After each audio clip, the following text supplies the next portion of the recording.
Madam Deputy Speaker, thank you for calling me in this debate. I'd also like to thank the Honourable Gentleman for Bury North for bringing this debate to the House today.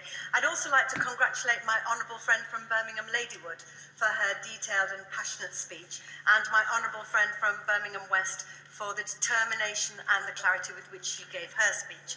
Like many others in this place, I've been horrified at the ongoing violence in Kashmir and know that trying to get peace for the region is of enormous importance to a great number of my constituents. I remember when, a couple of months ago, the Honourable Member for Islington South came to Batley and Spen in her role as Shadow Foreign Secretary. Speaking to a packed-out hall in our Pakistani Kashmiri Welfare Association Centre, we heard heartbreaking stories from my constituents, stressed and anxious about friends and loved ones in the region, and anxiety intensified by frustration at the seeming lack of political will to resolve the crisis. If the Minister had been in the hall that afternoon, he would have been left in no doubt at all of the urgency of this situation. I've also had a number of constituents contact me in the lead up to this debate, all stressing their desire that peace be agreed in the short term and self-determination for the people of Kashmir being negotiated in the long term. As we know, the long-standing position of the UK on Kashmir is that it is for India and Pakistan to find a genuine political solution, whilst respecting the wishes of the Kashmiri people. The Prime Minister has previously stated it is not for the UK to prescribe a solution or act as mediator. That said, we cannot ignore the urgency of this situation. There are two nuclear powers with a volatile history of mistrust, violence and brinkmanship.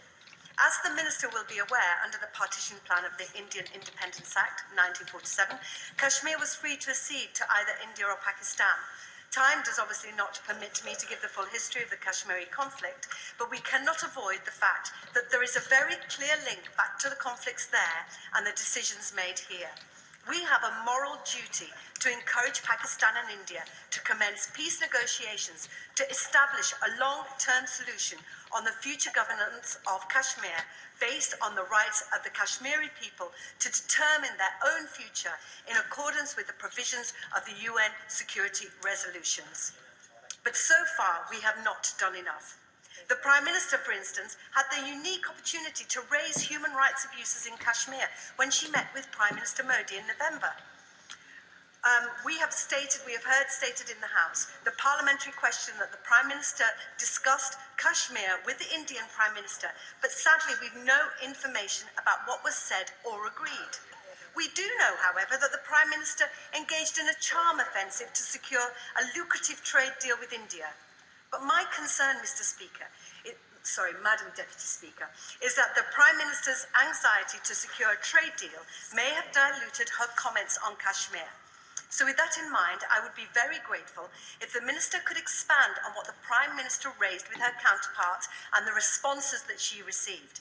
Did the Prime Minister, for instance, raise the issue of arbitrary and excessive force carried out by the Indian security forces? Can the British Kashmiri people be assured their Prime Minister took meaningful steps to leave Modi in no doubt that the recent conflict is completely unacceptable? Amnesty International has stated that this excessive use of violence has violated international standards and worsened the existing human rights crisis in the region. And the world has witnessed in this flare-up of violence since July 2016 has left us all shocked. A devastating loss of civilian life and injuries counted in their thousands, closures of universities and schools, general strikes, curfews, and the closure of media outlets and mobile phone services. As we have discussed in this House, the use of pellet guns by the authorities have left people blind with severe injuries and lives have been lost. And I wholeheartedly support Amnesty International's call for a ban on pellet guns being used against stone-throwing protesters, because the injuries pellet guns leave are devastating. Inosh Mushtaq, who at just 14 had dreams of being a doctor, is now blind, possibly for the rest of her life. When hit by the bullet, she was sitting by a window. She wants to know, what did she do wrong? My constituent, Amjad, told me of the state of anxiety his family live in every single day. Some are lucky enough to have made it out of Kashmir to Pakistan. Others are left living in fear. The women and girls in his family don't leave the house for fear they'll be raped or attacked. The menfolk have to tell family members precisely where they're going in case they never return. And it's no wonder the women and girls don't leave the house, because according to Asia Watch and Physicians for Human Rights, rape by Indian police, and I have to say the armed militia, is commonplace throughout Kashmir. And the victims are generally poor women and those who are vulnerable and low caste and tribal minority groups, vicious acts which routinely go unpunished. The British Kashmiri community in my constituency have been at pains to stress that they want a peaceful solution. The lives of their friends and family in the region rely on it.